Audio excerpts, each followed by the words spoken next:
Nesta edição da revista Unesp Ciência você confere.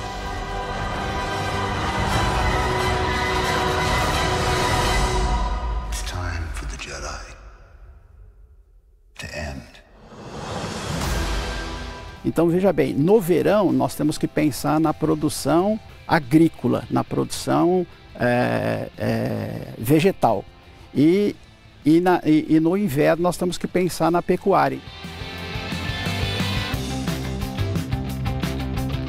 Dentre as bactérias, as mais preocupantes do momento são a Candidatus liberibacter, que é o agente etiológico do greening, ou HLB, e a Xanthomonas citri, que causa o cancro cítrico. Em pleno século XXI, muitas pessoas ainda têm dificuldade de entender os termos sexo e gênero. Sexo é um atributo biológico dado pela genética e se classifica em masculino e feminino. Já o gênero tem escopo psicossocial e representa como nos reconhecemos e como somos reconhecidos. Para aqueles que o sexo não corresponde ao gênero que é vivenciado, são denominados transgêneros, sejam eles travestis ou transexuais. Em nossa cultura binária, o nome civil é a nossa primeira identidade, fornecida logo no nascimento, e ter um nome que não condiz com o nosso gênero é algo muito difícil no dia a dia. É um não reconhecimento como pessoa, além de ser vexatório e humilhante, expondo essas pessoas à violência. Por isso, o nome social é uma questão de dignidade humana. Hoje, com legislações por todo o país, é algo de suma importância para que transgêneros sejam reconhecidos como eles próprios se reconhecem, não trazendo nenhum prejuízo. E na universidade, o nome social pode representar uma importante condição de permanência estudantil, pois passarão a se sentir respeitados e com as mesmas oportunidades oferecidas a toda a comunidade acadêmica. A Unesp passa agora a dar como direito o nome social, uma resposta contra o preconceito não só na universidade, como também na sociedade. Há 130 anos, em 16 de maio de 1887, nascia em Manhuaçu, Minas Gerais, Maria Lacerda de Moura, uma das precursoras na defesa dos direitos femininos no Brasil. Ainda criança, foi para Barbacena com sua família, onde em 1904 formou-se na escola normal e começou a lecionar. A pedagogia adotada foi a de Francisco Ferrer, um pensador anarquista que pregava um modelo libertário de educação.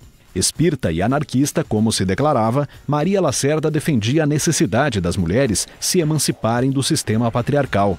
Por todas essas particularidades, foi hostilizada e optou por mudar para o Rio de Janeiro. Lá fundou a Liga para a Emancipação Intelectual da Mulher, com o objetivo de lutar pela igualdade de gênero e reivindicar o voto feminino. Descontente com alguns pontos da Liga que defendia apenas uma parte das mulheres, Maria Lacerda mudou-se para São Paulo e se juntou a outros ativistas de esquerda a fim de militar junto ao operariado. Nesta época, Maria Lacerda escreveu diversos artigos com diferentes temáticas, como educação libertária, luta de classe, amor livre, divórcio, maternidade consciente, educação sexual de jovens, entre outros, todas consideradas tabus na época. Quer outros detalhes sobre Maria Lacerda de Moura? Acesse a revista Unesp Ciência desse mês em www.unespciencia.com.br.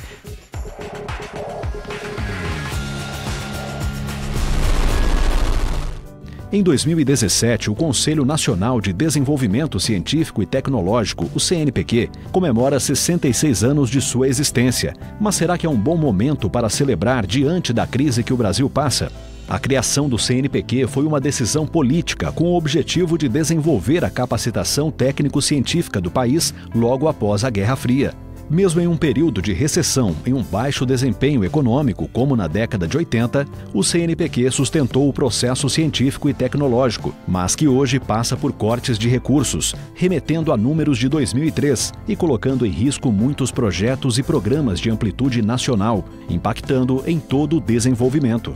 Temos que comemorar por todo o avanço até aqui, mas que a situação também nos faça refletir e nos leve ao resgate dessa história, pois ela pode ser a base para uma nova etapa, a de superação das dificuldades, e nos leva a outro patamar científico e tecnológico. É necessário estimular a doação de sangue, voluntária e solidária. E a tecnologia pode contribuir e facilitar nessa tarefa. É isso que o software digital denominado Time do Sangue faz. O objetivo do aplicativo é interligar os potenciais doadores com os hemocentros e otimizar os processos burocráticos, como evitar filas, endereços mais próximos e ter acesso ao calendário para a escolha do dia e hora para a doação. O cadastro é simples, rápido e permite outras possibilidades, como seu histórico médico, notificações solicitando uma nova doação, entre outros benefícios. O objetivo é simples: doar mais e salvar novas vidas.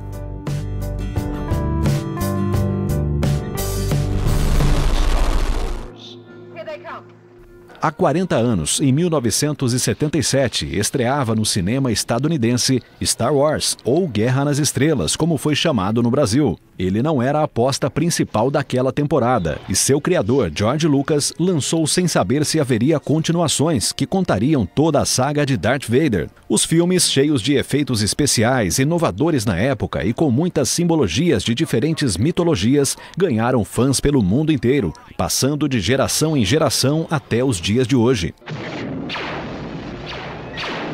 Pode-se dizer que a mitologia comparada mostra que os povos, em lugares e tempos diferentes, sempre contam a mesma história e pode ser compreendida por todos. E talvez a verdadeira razão de Star Wars durar todo esse tempo seja essa: suas histórias são profundamente humanas, centradas em valores de fé, lealdade e amizade. Medicalização infantil, educação e saúde em perigo. Temos assistido à popularização dos diagnósticos em crianças. Todos têm acesso a informações e sintomas descritos de forma tão objetiva e simplificada que podem ser interpretadas de maneira equivocada. Qualquer mudança no comportamento dentro da normalidade generalizada é motivo para classificar a criança com algum tipo de distúrbio ou doença.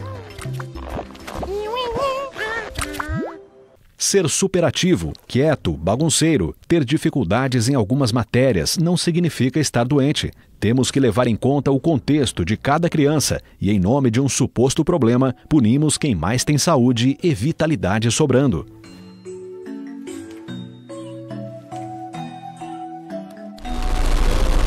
A certeza da superioridade cultural dos europeus em relação aos africanos foi exercida ao longo da colonização da América e trouxe como consequência a destruição física e cultural desses povos. E para justificar tal superioridade, o antecessor de Darwin, o naturalista Jean-Baptiste de Lamarck, elaborou teses que justificava que os povos africanos eram a descendência mais próxima aos macacos. A primeira etapa da evolução era a comprovação do racismo científico, o qual teve como grande representatividade Adolf Hitler. E ainda nos dias atuais, essas teses permeiam nossas relações sociais. Não se combate o racismo com slogans superficiais, e sim com atitudes educativas e pedagógicas que afirmem o orgulho negro e sua história.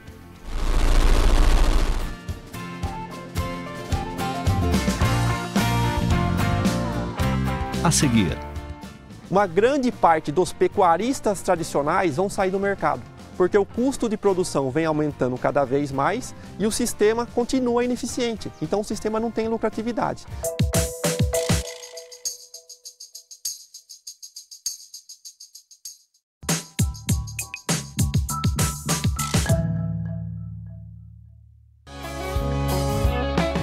A foto do mês é sobre o primeiro fórum entre gestores da Unesp, prefeitos e deputados estaduais. O evento foi qualificado como histórico por promover a aproximação entre os atores da universidade e dos poderes executivo e legislativo. Um projeto de pesquisa iniciado em 2010 com o Programa de Pós-Graduação em Zootecnia da Faculdade de Medicina Veterinária e Zootecnia da Unesp de Botucatu tem estudado sistemas integrados de produção agropecuária com ovinos e tem obtido bons resultados. O sistema integrado de produção agropecuária, ele envolve as atividades de agricultura e pecuária e tem diversas modalidades. No nosso caso, nós fizemos uma modalidade em que integra a produção de silagem no verão e a introdução dos animais no inverno nessa área de produção de silagem, sobressemeada com aveia, e durante o dia os animais pastejam a aveia, e à noite eles recebem uma suplementação com essa própria silagem e mais o concentrado. O projeto inicialmente ele foi conduzido por 3 anos. Nas 2 primeiras safras agrícolas de verão foi semeado milho em consórcio com braquiárias, certo? Esse material foi colhido para ensilagem e posteriormente foi sobressemeado aveia para pastejo pelos ovinos, no caso cordeiros, dentro do sistema. Esses animais permaneciam durante o dia no pasto, certo? E posteriormente, à noite, eram recolhidos em um galpão e fornecido como uma suplementação alimentar a própria silagem produzida na área durante o verão, mais um pouco de concentrado, formulando uma ração para atender às exigências nutricionais desses animais. A escolha dos ovinos para o nosso projeto foi justamente em função do tamanho da nossa área experimental. É uma área pequena, em torno de 2 hectares, e nesse tamanho nós não conseguiríamos trabalhar com bovinos. E foi uma surpresa muito grata para nós, porque além de ter conseguido desenvolver a pesquisa com um número mínimo de animais necessários para validar o sistema de produção, nós ainda conseguimos validar um projeto para os produtores de ovinos. E nós percebemos que pequenas propriedades se torna inviável a bovinocultura de corte. Já a ovinocultura de corte é um sistema bastante interessante, principalmente para pequenos produtores.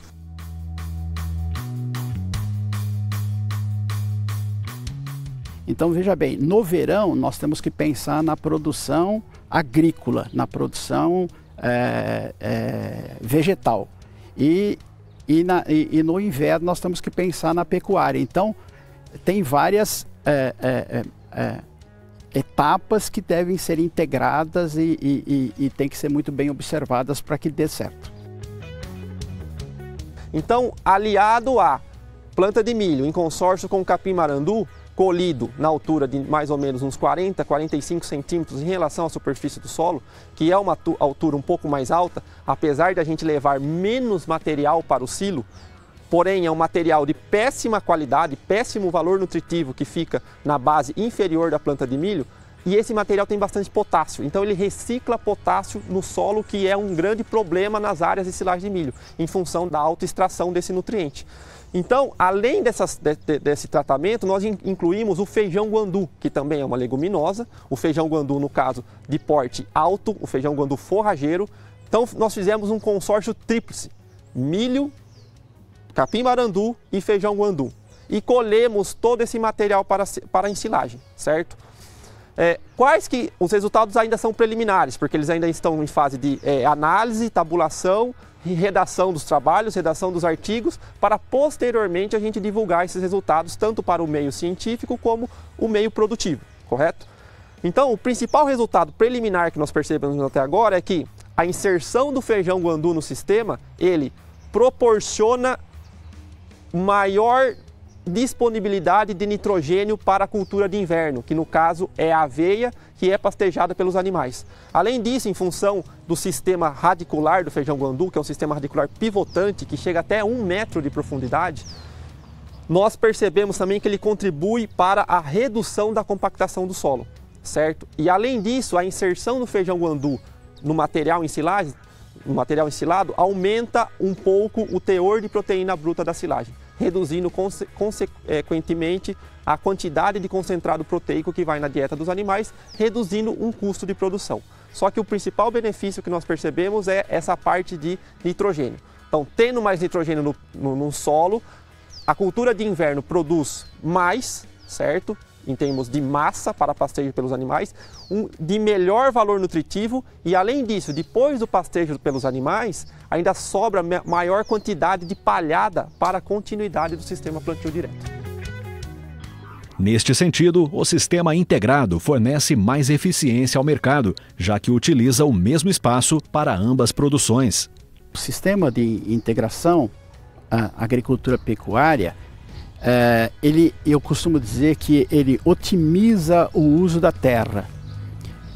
E também ele otimiza os recursos dos insumos, tanto dentro da agricultura como dentro da pecuária.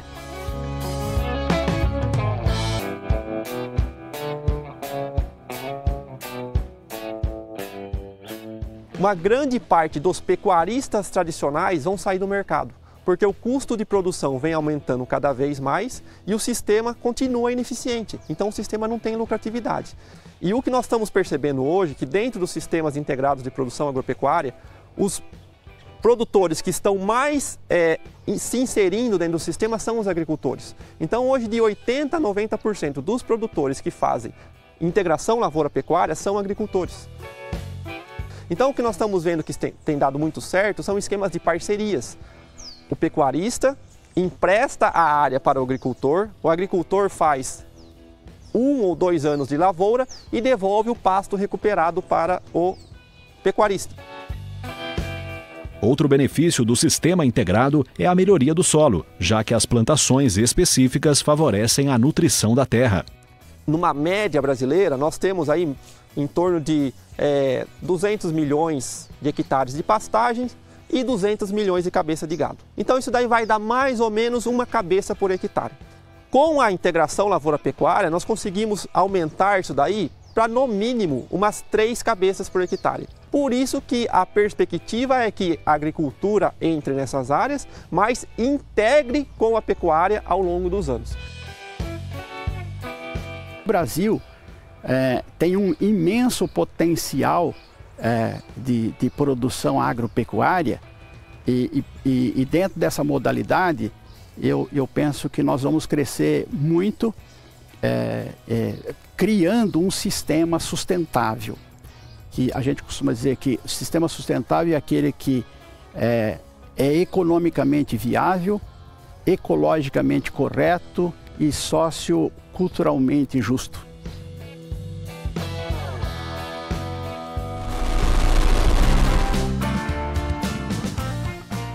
Esse mês, a revista Unesp Ciência traz uma série de artigos discutindo o ensino superior público. Os textos abordam temas como a tecnologia a favor do ensino, a gratuidade, inovação, valorização e a qualidade nas universidades. Quer se aprofundar nesses temas? Acesse a revista em www.unespciencia.com.br e confira na íntegra os artigos.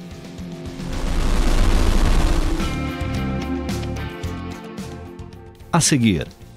A citricultura, como uma monocultura de grande porte, ela enfrenta diversos desafios.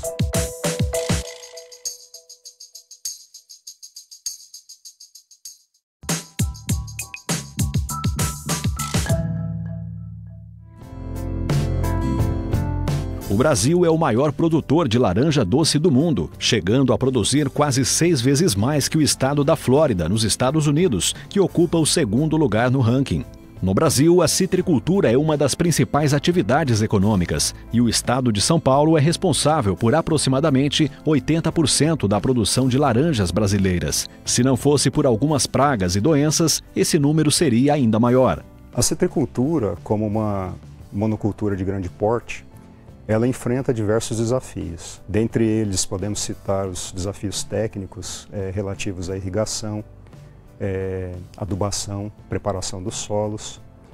Nós temos problemas com relação às pragas, dentre eles ácaros e insetos. Insetos que muitos são vetores para doenças infecciosas, né, que podem trazer muitos danos para a citricultura. E temos, sem sombra de dúvida, né, problemas fitossanitários, que são causados por fungos, vírus e bactérias.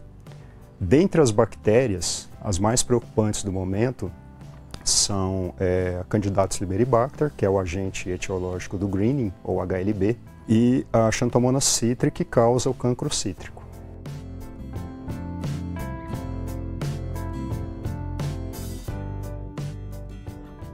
A contaminação pelo cancro, ele se dá por a bactéria, né, causadora do cancro. Ela espalha de uma planta para outra por ação combinada de vento e chuva. E por contato com o maquinário agrícola e o próprio homem, né, maquinário contaminado. Não existe um vetor, um inseto, como no caso do HLB, né, que no caso ele é controlado com inseticidas para matar o agente, né, a diaforina citri, que espalha o Candidatus liberibacter. No caso da Xanthomonas citri, é contato mesmo e chuva e vento. Tá? O controle ele era feito na época da erradicação, quando, como eu comentei, quando os índices eram mais baixos, arrancando todas as plantas sintomáticas e as plantas suspeitas de contaminação circunvizinhas. Então, desta forma era feita a erradicação, controle por erradicação. Atualmente, nós temos um manejo integrado, onde você faz o cultivo, né, o plantio de plantas mais resistentes para se evitar o espalhamento, né, o estabelecimento da bactéria. Você faz o uso de quebra-ventos, barreiras verdes, onde você tem essas barreiras entre pomares para evitar justamente a ação do vento e chuva, e a utilização de formulações cúpricas, né? O cobre é um bactericida de contato, né? E ele impede, ou pelo menos minimiza, né, a infecção pela Xanthomonas. O cobre, ele é um bactericida de contato, ele é eficaz, né? Ele mata a bactéria, evitando que ela inicie a infecção, que ela adentre no tecido foliar ou qualquer outro tecido vegetal e inicie a infecção. Com uma ressalva, o cobre ele é um metal pesado tóxico que acumula no ambiente, acumula em lençóis de água, e a gente já tem dado na literatura de linhagens de Xanthomonas, o agente causal do cancro cítrico, que adquiriu resistência ao cobre. Então a nossa ideia era desenvolver alternativas menos tóxicas do que o cobre e mais eficazes, obviamente, para o controle e combate da bactéria do cancro cítrico, né? Nós iniciamos essa pesquisa tendo como foco compostos que poderiam agir em processos que matariam a bactéria, mas que seriam menos, tentaríamos, né, menos tóxicos para os animais, seres humanos e plantas, né? Iniciamos estudos com polifenólicos, né, compostos como ácido gálico, que tem um potencial para inibir divisão celular bacteriana. O diferencial desse composto é que ele está atuando num sistema que participam proteínas nesse sistema de divisão celular bacteriana, proteínas que nós não temos em seres humanos ou proteínas que têm semelhança com outras proteínas humanas, mas muito pequena, semelhança muito pequena. O que isso dá para a gente? Uma possibilidade, né, uma chance de que os nossos compostos fossem menos tóxicos para seres humanos. Outra coisa interessante do ácido gálico, que os nossos compostos, né, anti-Xanthomonas, derivam do ácido gálico. Eles têm são encontrados em plantas naturalmente, o que é curioso, né? Só que em composições, em formas não necessariamente as que a gente usa, porque os nossos compostos eles são derivados do ácido gálico. Esses compostos eles têm uma série de atividades benéficas. Por exemplo, são antioxidantes, podem ser utilizados como suplementos alimentares, eles têm atividade antimicrobiana diversa contra fungos, bactérias, atividade antitumoral e são quimiopreventivos, ou seja, esses compostos que nós desenvolvemos, isso já foi provado pelo grupo, eles protegem as nossas células contra ações danosas provocadas por outros compostos químicos, outras drogas que podem ser utilizadas em terapias diversas, né? Nós iniciamos um projeto novo agora com um grupo alemão de engenharia de materiais, né, que não necessariamente para a produção em larga escala, mas para a preparação de uma formulação para aplicação em campo. É que o nosso composto, né, ele é um composto que foi testado em laboratório, né, numa condição ótima. Nós já testamos em plantas, né, se a gente pulveriza a laranjeira com um derivado de ácido gálico, se a gente aguarda ali 24, 48 horas e pulveriza a bactéria, ele protege perfeitamente contra a infecção. A bactéria, o ácido gálico, os derivados protegem tão bem quanto o cobre, com a vantagem de não serem compostos tóxicos como o cobre, né? Mas um dos grandes desafios agora é fazer com que esse composto permaneça na planta, né? Que ele não seja lavado pela chuva, que ele não seja degradado pelo sol. E essa associação com o grupo alemão vem exatamente nesse sentido, que nós vamos desenvolver microgéis para liberação continuada, minimizando a necessidade de aplicações frequentes, né? E com muito mais estabilidade para proteção contra sol e radiação solar e lavagem pela chuva.